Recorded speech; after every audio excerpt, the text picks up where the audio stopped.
하나님께서 오늘 우리 공동체에게 주시는 말씀은 에베소서 2장 2절부터 7절까지의 말씀, 우리 한 절씩 번갈아 가면서 같이 읽고요. 마지막 절은 같이 읽겠습니다. 제가 먼저 2절 읽어드립니다. 그때에 너희는 그 가운데서 행하여 이 세상 풍조를 따르고 공중의 권세 잡은 자를 따랐으니 곧 지금 불순종의 아들들 가운데서 역사하는 영이라. 전에는 우리도 다 그 가운데에서 우리 육체의 욕심을 따라 지내며 육체와 마음의 하는 것을 다하여 다른 이들과 같이 본질상 진노에 자녀들이었더니 긍휼이 풍성하신 하나님이 우리를 사랑하신 그 큰 사랑을 인하여 허물로 죽은 우리를 그리스도와 함께 살리셨고 너희는 그대로 매월을 받은 것이라.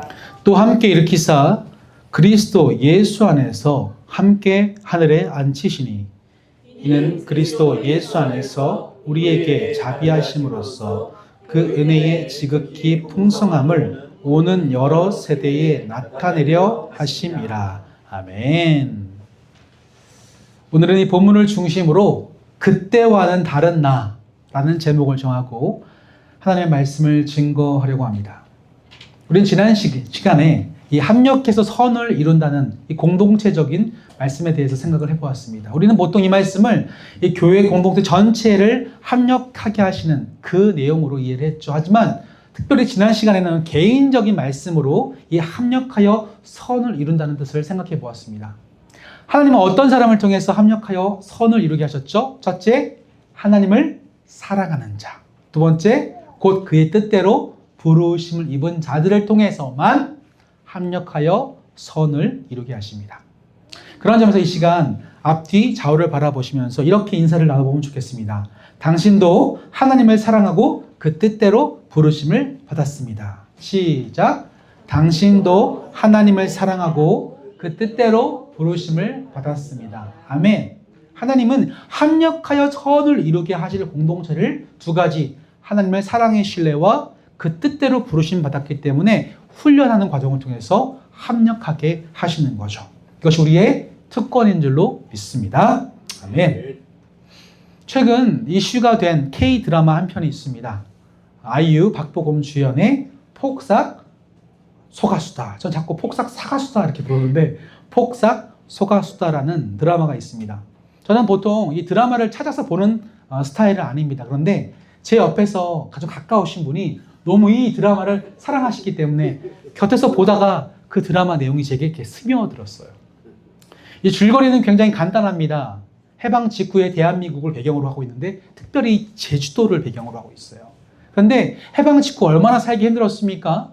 정말 가난하고 먹을 것 없고 그런 상황 속에서 우리네 부모님 세대가 얼마큼 힘들게 그 가족을 지키기 위해서 살아가셨는지 이 주인공이었던 애순과 관식 부부의 이야기를 통해서 우리에게 그의 삶을 조명하는 내용이 바로 이 폭삭 소가수다라는 드라마 내용입니다.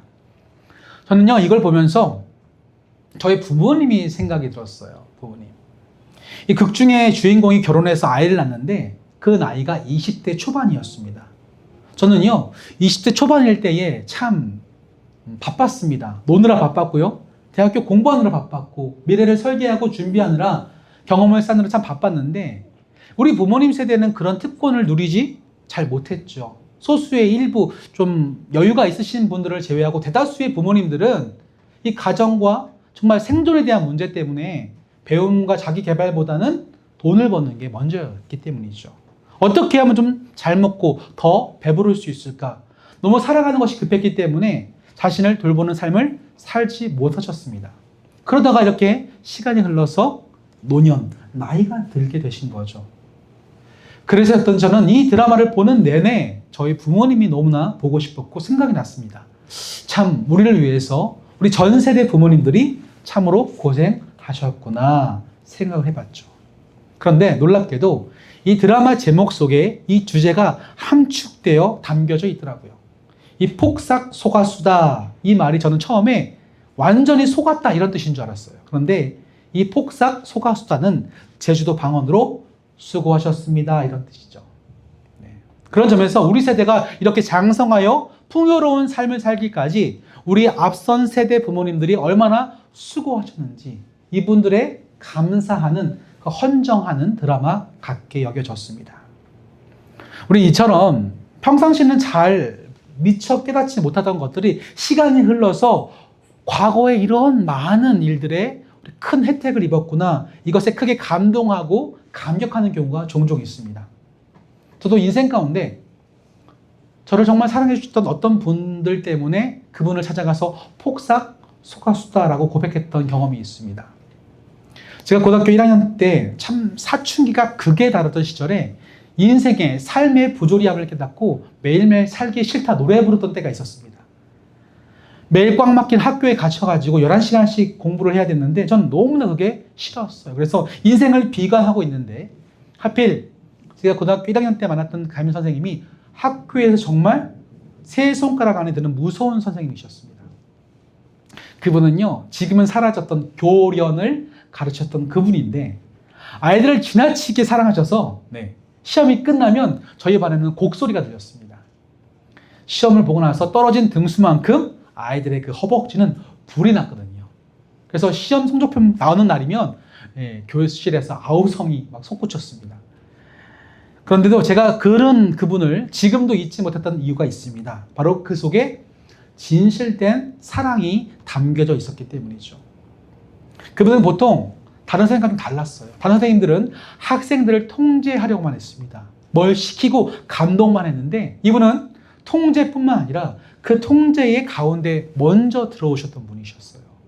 예를 들어서 여름에 그 뜨거운 여름방학 날 주일날에도 학교를 나오게 만들었거든요. 근데 본인도 나와서 무더운 여름 저희와 함께 하셨습니다. 그리고 남들은요, 자율학습 시키고 선생님은 집에 가는데 이분은 끝까지 학생들이 집에 갈 때까지 함께 그 자리에 머물러 계셨어요. 그래서인지 저희 1학년 5반은요, 졸업 후에 이 선생님을 찾아갑니다. 단체로 찾아가서 선생님 안아드렸더니 그렇게 쫙 무섭게 찢어진 그 선생님의 눈이 초승달이 되더라고요. 그렇게 기뻐하시는 모습 제가 잊지 못합니다. 제가 얼마나 감사했으면 목사가 된 이후에도 이 선생님을 개인적으로 찾아가 뵐 정도였죠. 이처럼 저희가 평상시 살아갈 때는 잘 경험을 못하지만 나중에 살아보다가 그때의 진정한 의미를 깨닫고 감탄하는, 감격하는 일들이 종종 있습니다. 그렇다면 우리가 하나님과의 관계 속에서도 이런 감격과 감탄의 순간들을 살아가면서 경험해야 하지 않을까요? 그런 점에서 우리는요, 성경을 공부해야 됩니다. 이 성경을 공부해야 하나님의 기쁘고 심오한 그 사랑을 깨닫게 될 수 있기 때문이죠. 물론 우리 기독교는요, 매우 단순하고 되게 심플합니다. 하지만 그 진리가 단순하다고 해서 얕은 게 아니죠. 굉장히 심오하죠. 이런 복음의 진리를 가장 잘 들여다볼 수 있는 책이 바로 로마서입니다. 로마서. 우리가 좀 더 깊은 기독교 신앙을 공부하려고 하면 반드시 여러분들이 로마서를 읽고 공부를 하셔야 돼요. 그런데 쉽진 않습니다. 이 로마서가요, 분량적으로 꽤 다른 서신들과 비교해 볼 때 깁니다. 16장이죠. 게다가 바울은 이 자신이 세우지 않은 로마 교회의 복음과 자신의 복음을 일치시키기 위해서 복음을 철저하게 논증하고 있기 때문에 이 로마서가 굉장히 어렵게 느껴지는 책이죠. 그런데 여러분 걱정하지 마십시오. 이 로마서 긴 16장의 내용을 짧은 분량으로 압축해 놓은 성경 구절이 있어요. 그것이 바로 우리가 저와 여러분이 오늘 함께 다룰 에베소서 2장 말씀입니다. 마치 16개의 16부작 드라마를 1시간으로 몰아보게 압축해 놓은 것처럼 로마서의 16장의 내용을 이 에베소서 2장 1절부터 10절까지는 압축하고 압축해서 엑기스만 모아놓은 장소입니다. 그래서 이 에베소서 2장 1절부터 10절 말씀을 세 부분으로 간단하게 나눠보면, 첫 번째, 구원받기 이전의 우리의 모습은 어땠는가? 두 번째로, 우리가 구원을 어떻게 받았는가? 세 번째로, 그렇다면 이제는 구원받은 우리가 어떻게 살아갈 것인가? 이렇게 기독교에 대한 세 가지 큰 주제가 이 에베소서 2장 1절부터 10절까지 나와 있습니다. 오늘 이 중에서 2절부터 7절까지의 말씀을 살펴볼 텐데, 먼저 우리가 저와 여러분이 구원받기 전에 어떤 상태였는지를 함께 고민해 봅시다. 2장 1절을 보시면요, 이렇게 기록되어 있습니다. 우리 같이 읽을까요?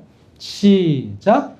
그는 허물과 죄로 죽었던 너희를 살리셨도다. 네. 1절을 보면요, 우리가 죄로 인해서 이미 죽었다고 얘기합니다. 죽었다. 자, 이상하지 않습니까? 왜 성경은 우리가 이렇게 목숨이 붙어있고 호흡을 하는데 죽었다고 표현할까요? 성경에서 말하는 죽음은요, 바로 관계적인 죽음이기 때문에 그렇습니다. 성경에서 말하는 죽음의 본질은 바로 하나님과의 관계적인 죽음이죠. 이걸 위해서 먼저 우리가 살았다는 개념을 성경에서 살펴봐야 됩니다. 인간의 생명의 근원은요, 바로 하나님과 관계로부터 시작되었습니다. 태초에 하나님께서 인간을 창조하셨고 인류와 언약, 약속을, 즉 말씀을 체결하십니다. 이 약속을 지킬 때에는요, 하나님과의 관계가 지속이 되고 이 약속의 말씀을 유지할 때에 비로소 그 관계 속에서 생명이 유지가 됩니다. 그래서 살았다라고 말할 수 있는 거죠. 그런데 인간의 그 약속, 말씀을 어깁니다. 그래서 관계도 깨어졌습니다. 생명은 사라지고 죽음을 맞이하게 되죠. 때문에 저와 여러분들이 지금 호흡이 붙어 있지만 하나님과 관계적인 측면에서 바라볼 때 이미 죽은 상태라고 하는 거죠. 이 죽은 상태를 가리켜서 에베소서 2장 2절은 우리에게 다음과 같이 표현합니다. 함께 2절 말씀 읽겠습니다. 시작. 그때에 너희는 그 가운데서 행하여 이 세상 풍조를 따르고 공중의 권세 잡은 자를 따랐으니 곧 지금 불순종의 아들들 가운데서 역사하는 영이라. 자, 우리가 죽은 상태가 어떤 상태이냐면 그 가운데서 행하여 세상의 풍조를 따르는 공중권세 잡은 자들을 따르는 상태라는 거죠. 여러분, 이 세상의 풍조가 무엇을 가리킵니까? 이 세상의 풍조. 함께 눌러볼까요? 눌러보고 읽어봅시다. 이 세상의 풍조란 시작.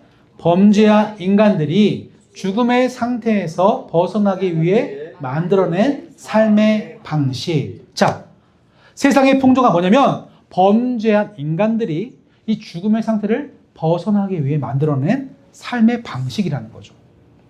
여러분, 이런 삶의 방식을 몇 가지를 꼽을 수 있을까요? 대표적으로 제가 3가지만 꼽아 보았습니다. 이 3가지를 잘 보여주는 책 한 권 있는데 바로 기독교 작가인 리처드 포스터가 썼던 돈, 섹스, 권력이라는 책입니다. 작가는 이 책에서 말하길 인류는 이 돈, 섹스, 권력을 어떻게 사용하는지에 따라서 2가지의 삶의 방식으로 살아갔다고 설명합니다. 여러분, 돈은 무엇입니까? 돈? 하나님이 우리에게 다 주신 게 돈입니다. 성경은 이 돈을 바라보는 우리가 청지기가 될 것을 말씀하시죠. 그래서 청지기처럼 맡겨두신 그분의 뜻에 맞추어서 그것을 사용하도록 우리를 창조하셨습니다. 그런데 인간이 그 돈의 주인 노릇을 합니다. 그때부터 이 돈, 물질은 우리를 지배하는 관념, 이데올리가 돼서 물질주의라는 형태로 우리의 삶을 억압합니다. 그래서 물질주의에 사로잡히면 그의 인생의 가치는 돈이 되고 돈의 결핍, 즉 죽음의 결핍을 문제를 해결하기 위해서 돈을 모으려고 하는 거죠. 2번째로 섹스, 성은 과연 무엇입니까? 이 성이라고 하는 주제는 인간에게 하나님께서 주신 독보적인 기쁨이에요. 이 독보적인 기쁨을 누리기 위해서는요, 2가지 토대가 필요한데 첫 번째는 책임이고 2번째는 연합입니다. 그런데요, 세상의 풍조는 이 성을 누림에 있어서 책임을 지려고 하지도 않고 연합을 하려고 하지 않죠. 당장의 기쁨, 쾌락에 몰두한 나머지 그 성의 책임을 지려고 하지 않고 그 성을 통하여 주시는 하나님의 연합의 기쁨을 누리려고 하지 않습니다. 그때 이 성의 문제는 쾌락주의라고 하는 세상의 풍조가 됩니다. 물론 이 성이라는 주제는, 쾌락은요 단순히 성에게만 얻는 건 아니겠죠. 우리가 하는 넘어질 수 있는 마약의 문제, 도박의 문제도 모두 그것을 통해서 쾌락을 얻을 수 있는데 이 세상의 모든 쾌락은 공통점이 있습니다. 아까 말했던 자신의 행동에 책임을 지려고 하지 않고 연합이라는 기초에 벗어나 있어요. 그래서 끊임없이 방임하는 형태로 자신의 책임을 지려고 하지 않고 또한 누군가와 연합하지 못하고 고립되어서 그 쾌락을 즐기려고 합니다. 이런 기쁨은 가짜 기쁨이 되는 거죠. 이 가짜 기쁨에 탐닉하여 인생을 허비하면서 죽음에 대한 두려움을 잊어버리고 하는 것을 가리켜서 쾌락주의라고 부릅니다. 자, 마지막 세 번째로 권력이란 무엇입니까? 권력은 다스리는 힘을 가리킵니다. 성경에서 권력을 하나님께서 우리에게 주신 것, 힘을 주신 것은요, 이타적인 목적이 있어요. 누군가를 돕기 위해서 이 힘을 사용하라고 말씀하십니다. 예수님이 제자들의 발을 씻기신 것은 단순한 퍼포먼스가 아닌 거죠. 이 힘은 섬김이 바탕이 될 때야 비로소 진정한 권력이 되는 거예요. 그런데 세상의 권력은 굉장히 파괴적입니다. 위에서 언급했던 물질과 쾌락을 차지하기 위해서 이 권력을 사용하려고 하는 욕심이 있어요. 욕망이 있어요. 이것을 가리켜서 패권주의라고 부릅니다. 패권주의. 힘을 가지고 이 힘을 통해서 자신이 살아남겠다고 하는 이기심. 이것이 이 세상을 꽉 짓누르고 있는 하나의 세상의 풍조입니다. 이렇게 지금도 저와 여러분이 살아가는 이 세상에는요, 대표적으로 세 가지, 물질주의, 쾌락주의, 패권주의가 이 세상을 사로잡고 있습니다. 그런데 이 배경에 누가 있습니까? 바로 불순종의 아들들 가운데서 역사하는 영, 여러분 흔히 아는 마귀와 사탄이 이 세 가지를 가지고 이 세상을 꽉 짓누르고 있는 거죠. 사탄은 무엇입니까? 대적하는 자. 마귀는 무엇입니까? 이간하는 자. 그들은 태생부터 하나님을 대적하고 서로를 이간하는 자였습니다. 그래서 이 강력한 물질주의, 쾌락주의, 패권주의를 사용해서 이 세상을 짓누르고 있는 거죠. 문제는 이 지배의 영향력 가운데 우리가 놓여져 있다는 겁니다. 함께 3절 말씀 같이 읽겠습니다. 시작. 전에는 우리도 다 그 가운데서 우리 육체의 욕심을 따라 지내며 육체와 마음에 원하는 것을 하여 다른들과 같이 본질상 진노의 자녀이었더니. 여러분 무섭지 않습니까? 우리 이 말씀을 읽을 때 두려워해야 됩니다. 원래 우리가 본래 그 욕심을 따라 하나님의 원하시는 것을 하지 않고 내 마음에 원하는 것은 본질상 진노의 자녀이었다는 거죠. 무슨 뜻이냐면 저와 여러분도 똑같이 물질에 사로잡히고 쾌락을 탐닉하며 권력을 추구하는 바로 그 진노의 자식처럼 살아왔다는 거예요. 여러분, 이 진노가 뭡니까? 진노의 자식. 여러분, 진노라고 하는 것은요, 무언가 잘못되고 부당하다고 느껴질 때 여겨지는 감정입니다. 그런데 이 감정이 발전하면요, 행동이 되는 거예요. 하나님은 단순히 죄를 바라보시면서 짜증이 난다, 화가 난다 정도가 아니라 그 죄에 진노하시겠다는 거예요. 세상의 풍조를 따르는 그것을 가만 내버려두지 아니하시고 진노의 자식이라고 부르셨다는 것은 반드시 그의 진노의 심판을 하신다는 의미입니다. 하나님의 진노를 얘기하니까 어색하십니까? 그렇지 않죠. 성경은요, 하나님의 심판에 대해서 너무나 많은 이야기를 합니다. 대표적으로 구약 성경을 보십시오.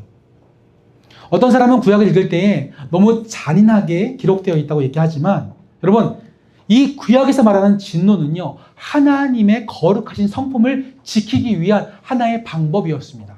예를 들어볼까요? 구약에서 이스라엘 백성이 출애굽했을 때에 1세대 출애굽 백성들은요, 광야에서 다 진멸되었습니다. 왜 그렇죠? 하나님께 불순종했기 때문이에요. 율법을 보십시오. 뭔가 좀 잘못하면 엄중한 벌을 내고 심지어는요, 돌로 그를 쳐 죽였습니다. 이것은요, 하나님이 잔인하신 게 아니라 내가 거룩하니 너희도 거룩하라고 말씀하시는 그 거룩의 성품을 하나님이 그 공동체 가운데서 지키기 위함이었습니다. 거룩이 뭐죠? 두 가지입니다. 깨끗함과 구별됨. 이것이 바로 거룩이에요. 하나님이 거룩을 지키시기 위해서 때로는 단호하게 도려내고 잘라내고 심판의 진노를 하셔야만 했습니다. 정체성을 지키기 위해서. 여러분도 그렇지 않습니까? 자식을 키울 때 누가 더러운 환경에서 키우겠습니까? 누가 특별한 존재로서 자녀를 여기지 않겠습니까? 마찬가지로 하나님도 우리를 거룩한 하나님의 백성으로 지켜내시기 위해서 때로는 진노의 심판을 부으시고 그것을 통해서 공동체의 정체성을 지켜가셨던 거죠.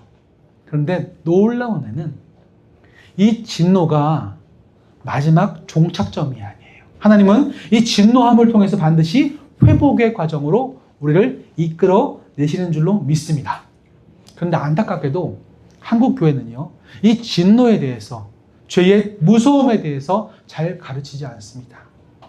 여러분, 진노의 끝은 심판인데 이것을 잘 가르치지 않다 보니까 자꾸만 십자가를요, 한쪽에만 치우쳐서 가르치려는 경향이 있습니다. 십자가는요, 종착역이 아니라 스타팅 포인트입니다. 우리가 주님께서 우리에게 주신 은혜로 말미암아 새롭게 살아가는 시작점인데 십자가로 구원을 받고 다 끝났다고 여겨요.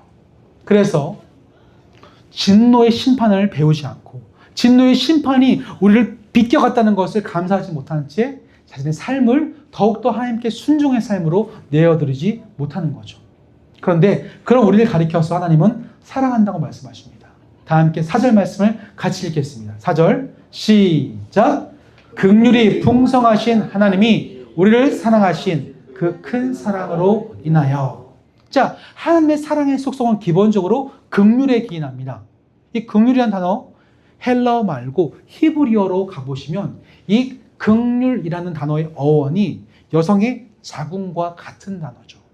즉 긍휼이라고 하는 것은 여성이 조건 없이 자신의 사랑하는 아이를 희생적으로 품는 그 사랑처럼 하나님의 사랑이 조건 없이 우리를 품으시고 우리를 희생하시고 안아주시는 그 사랑에 기인하고 있음을 우리에게 말씀하고 있습니다.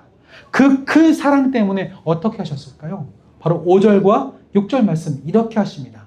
다 함께 읽어보겠습니다. 시작. 허물로 죽은 우리를 그리스도와 함께 살리셨고 너희는 은혜로 구원을 받은 것이라. 또 함께 일으키사 그리스도 예수 안에서 함께 하늘에 앉히시니. 보십시오.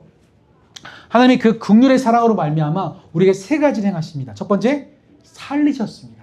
즉 과거 아까 설명드렸던 것처럼 하나님과 관계가 끊어져서 죽은 우리를 다시 그 관계를 연결시키셔서 살리신 거예요. 끊어진 다리를 보수하시고 끊어진 파이프를 연결하셔서 생명수를 공급하시는 것처럼 죽어진 우리를 다시 살리십니다. 두 번째로는요, 우리를 일으키십니다. 주저앉아서 아무것도 행할 수 없는 우리를 다시 한번 일으키셔서 회복을 경험케 하십니다. 세 번째로 우리를 긍휼히 사랑하셔서 바로 하나님께서 앉으신 하늘보좌 우편에 우리를 앉혀주십니다. 즉, 이 땅에서 하나님 나라를 따라 살아가는 자들을 영원한 하나님 나라에 살게 하시다는 약속. 이렇게 우리를 살리시고 일으키시고 하늘에 앉혀주시는 거죠. 그런데 이 놀라운 사랑을 베푸시기 위해서 먼저 선행되어져야 할 한 가지가 있습니다. 그것은 바로 뭘까요? 바로 함께입니다. 봐요. 살리셨고 일으키시고 앉히실 때 그 앞에 단서가 있습니다. 뭐죠? 그리스도와 함께라는 거예요. 바로 그리스도와 함께 할 때에 우리가 살아날 수 있고요. 일어날 수 있고 앉힐 수 있습니다. 그런 점에서 이 십자가가 바로 아까 설명드렸던 것처럼 구원의 시작에 서 있는 거예요. 한국교회가 이 십자가가 우리의 전부다. 물론 좋은 말이지만 십자가를 거친 이후에 이렇게 하나님과 함께 그리스도와 함께 살아갈 그 삶의 중요성을 강조하지 않았기 때문에 우리가 옛 자아가 죽고 새로운 자아가 살아나는 구원의 놀라운 변화의 경험을 우리가 맛보아 누리지 못하게 되는 거죠. 하지만 우리 믿음의 선배들은요, 우리 그리스도와 함께 살아가는 것을 삶의 목표로 삼았습니다. 먹든지 마시든지 무엇을 하든지 그리스도와 함께하는 것을 최고의 삶의 목표로 삼았죠. 왜요? 그리스도와 함께 살아갈 때에 세상의 풍조를 깨트릴 수 있기 때문에 그렇습니다. 그리스도와 함께 할 때에 물질주의가 어떻게 깨트려집니까? 그리스도와 함께 하면요, 여러분이 돈의 주인이 아님을 깨닫게 되어집니다. 돈의 자리에서 다시 한번 이 물질을 주시는 하나님의 목적, 동기, 그리고 과정과 결과에 이르기까지 주님과 함께 이 물질의 사용을 또 목적을 함께 고민해 보는 거죠. 그때 우리는 비로소 이 세상을 꽉 붙잡고 있는 물질주의를 깨트릴 수가 있습니다. 두 번째로 주님과 함께 할 때에 쾌락주의를 타파할 수 있습니다. 여러분, 하나님께서 우리에게 주신 진정한 기쁨은 무엇입니까? 주님과 함께 동행할 때 누리는 화평과 기쁨이에요. 이것을 맛본 자들은요, 세상에 주는 것 같지 않은 기쁨에 매료됩니다. 그래서 매일매일 주님과 함께하는 삶의 여정으로 그렇게 살아갈 때 주시는 기쁨으로 살아가려고 몸부림치죠. 그때 이 땅에서 누렸던 쾌락의 기쁨이 점점 희미해지는 거죠. 오직 진정한 기쁨 대신 주님과의 동행함만이 우리 가운데 선명하게 남게 됩니다. 세 번째로 어떻게 우리의 이 권력을 탐하는 패권주의가 사라질 수 있겠습니까? 예수님이 내가 선 영향력의 자리, 힘의 자리에 나와 함께 하실 때 우리는 바로 그 힘이 누구로부터 왔고 어떻게 사용되어야 할지를 깨닫게 되어집니다. 그래서 나에게 힘을 주신 주님께 겸손하게 엎드려서 나에게 주신 그 귀한 영향력들을 잘 선용하고 사용할 수 있게 되어지는 거죠. 자, 그렇다면 우리 시간 함께 예배드리는 사랑하는 지어져가는 교회 성도 여러분, 오늘 함께 예배를 모든 성도 여러분, 이 말씀을 통해서 지금을 살아가는 저와 여러분에게 하나님이 전하시는 그 심정은 과연 무엇일까요? 지금도 세상의 풍조, 물질을 목적으로 두고 쾌락을 탐하며 권력을 남용하려고 하는 이 세상의 풍조는 여전히 우리를 붙잡고 있습니다. 하지만 그런 우리를 긍휼히 여겨주시는 그 사랑으로 말미암아 하나님은 바로 예수 그리스도와 함께 저와 여러분에게 살아가도록 함께라는 은혜를 주셨습니다. 근데 이것은 어떠한 이유 때문이냐면 바로 7절과 같은 사명 때문이죠. 우리 다 함께 7절 말씀 같이 읽겠습니다. 시작.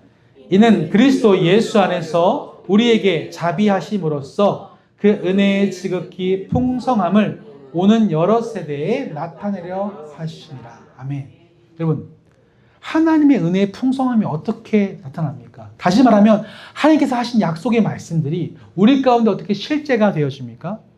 바로 그 약속의 말씀을 따라가는 사람들을 통해서 하나님의 말씀이 영원하다는 것이 증명이 됩니다. 지금도 많은 사람들은요, 돈을 쫓아 살아가죠. 오직 인생의 목적이 돈을 벌어서 쾌락을 쫓고 힘을 얻으려고 하는 데에 우리는 몰두되는 삶을 살아갑니다. 이런 방법들을 통하여 우리에게 놓여진 죽음의 상태를 극복해 보려고 하는, 두려움을 모면해 보려고 하는, 두려움을 외면하려고 하는 인생을 살아가는 것이 인간의 삶의 형태입니다. 하지만 하나님의 말씀은 영원합니다. 그 영원하신 하나님의 말씀이 우리 가운데 심겨져서 풍요로운 삶으로 나타나게 되어질 때 그 말씀에 영원하다는 것이 우리에게 실제가 됩니다. 이런 풍성함을 하나님은 저와 여러분에게 나타내고자 하시는 거죠.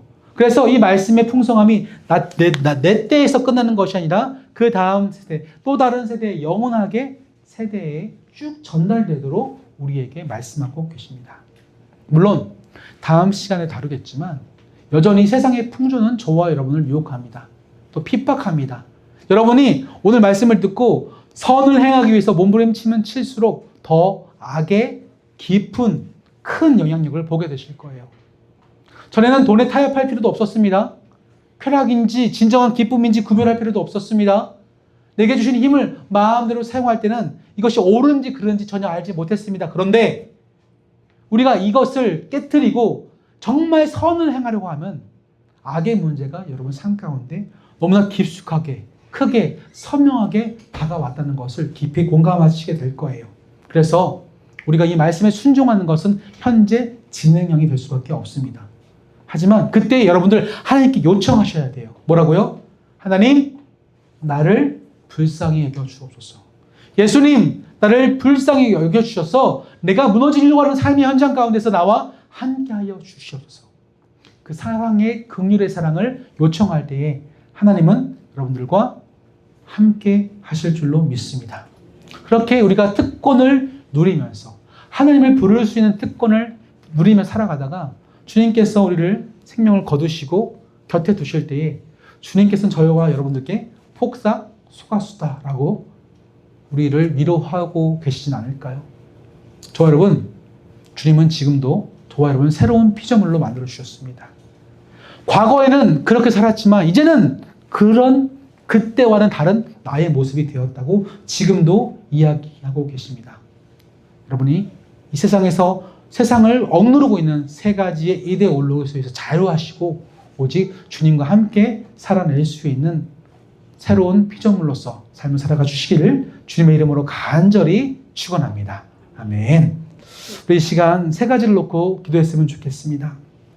첫 번째로는요, 돈에 얽매인 나의 모습이 아니라 물질을 뛰어넘어 하나님의 풍성하심을 바라보는 인생이 되게 하소서. 두 번째로, 세상의 쾌락에 안주하거나 사로잡히지 않고 주님과 함께 하는 진정한 기쁨을 누릴 수 있도록 나를 인도하여 주옵소서. 세 번째로, 내게 허락되어진 삶의 여러 가지 영향력들이 있는데, 가정이나 직장에서 누군가에게 영향력을 끼치는 자리에 내가 서 있는데, 이것을 세우실 때에 선하신 목적대로 그 영향력을 사용하게 해달라고, 이 세 가지를 놓고 함께 이 시간 소리내 통성으로 기도하시겠습니다. 하나님 감사합니다. 주시는 말씀을 통하여서 우리가 정말 주님께서 부르시는 하나님, 세상의 풍조를 따르지 않는 옛사람의 모습을 더 이상 따르지 않도록 우리를 불러내 주셨던 존재들임을 다시 한번 감사드리며 이 시간 찬양합니다. 하지만 이 세상의 풍조가 너무나 강력한 나머지 이것을 가지고 따라가는 세상의 사람들의 모습처럼 나도 모를 때에 돈이 나의 삶의 중심이 되고, 또 세상의 기쁨을 쫓아 쾌락주의적인 모습으로 나를 기쁘게 만들 것이 무엇인가를 골똘히 연구하는 삶으로 내 삶을 이끌어나가고 있습니다.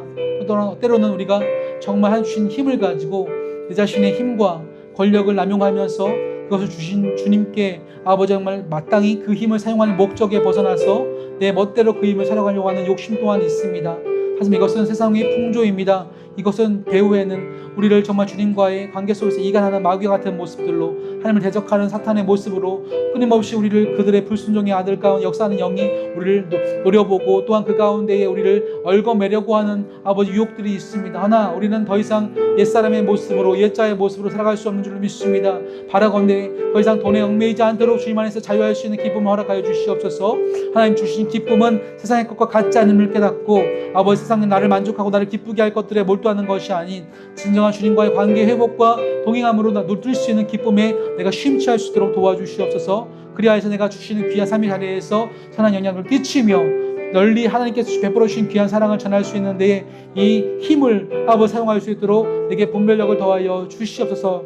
더 이상 옛날과 그 같은 모습으로 살아갈 수 없음을 깨닫고 그때와는 다른 나가 되었음을 인정하고 그런 모습으로 살아갈 수 있도록 우리와 함께 하시고 도와주시옵소서. 주님께 내 삶의 모든 것이 있습니다. 나를 새롭게 하여 주심을 믿습니다. 하나님 함께 하여 주시옵소서. 아버지 감사합니다. 주님, 하나님, 이 세상의 풍조는 지금도 많은 사람들을 쾌락과 물질과 권력 욕에 사로잡혀서 죽음의 두려움이 염려를 회피하려고 하는 어리석은 삶의 모습으로 나아가고 있습니다. 하나 그런 가운데 긍휼하신 하나님께서 조건 없는 사랑으로 우리를 베풀어 주사 우리를 새로운 피조물 되게 하셨고, 이제는 더 이상 혼자 살아가지 않도록 예수 그리스도를 우리에게 보내주심에 참으로 감사를 드립니다. 이 예수 그리스도께서 내 삶의 중심이 되실 때에 물질주의가 진정한 청지기 정신으로 변화되며, 쾌락주의가 진정한 기쁨이신 예수 그리스도 안에서 만족함을 누리게 만들며, 또한 우리가 힘의 논리에 따라 살아가는 세상의 풍조를 따라가는 것이 아닌 내게 주신 귀한 영향력을 가지고 세상의 아름다운 주의 놀라우신 이름을 전파하는 데에 아름답게 사용되는 그 영향력의 자리에 우리 서게 할 줄로 믿습니다. 우리 모두가 그때와는 다른 모습으로 살아갈 수 있도록 지금도 이 시간 우리에게 주어진 일주일을 주님과 동행하여 살아갈 수 있도록 인도하여 주시옵소서. 이 모든 간구 지금도 우리와 함께 하시는 우리 구주 예수 그리스도 이름으로 축복하며 기도드립니다. 아멘.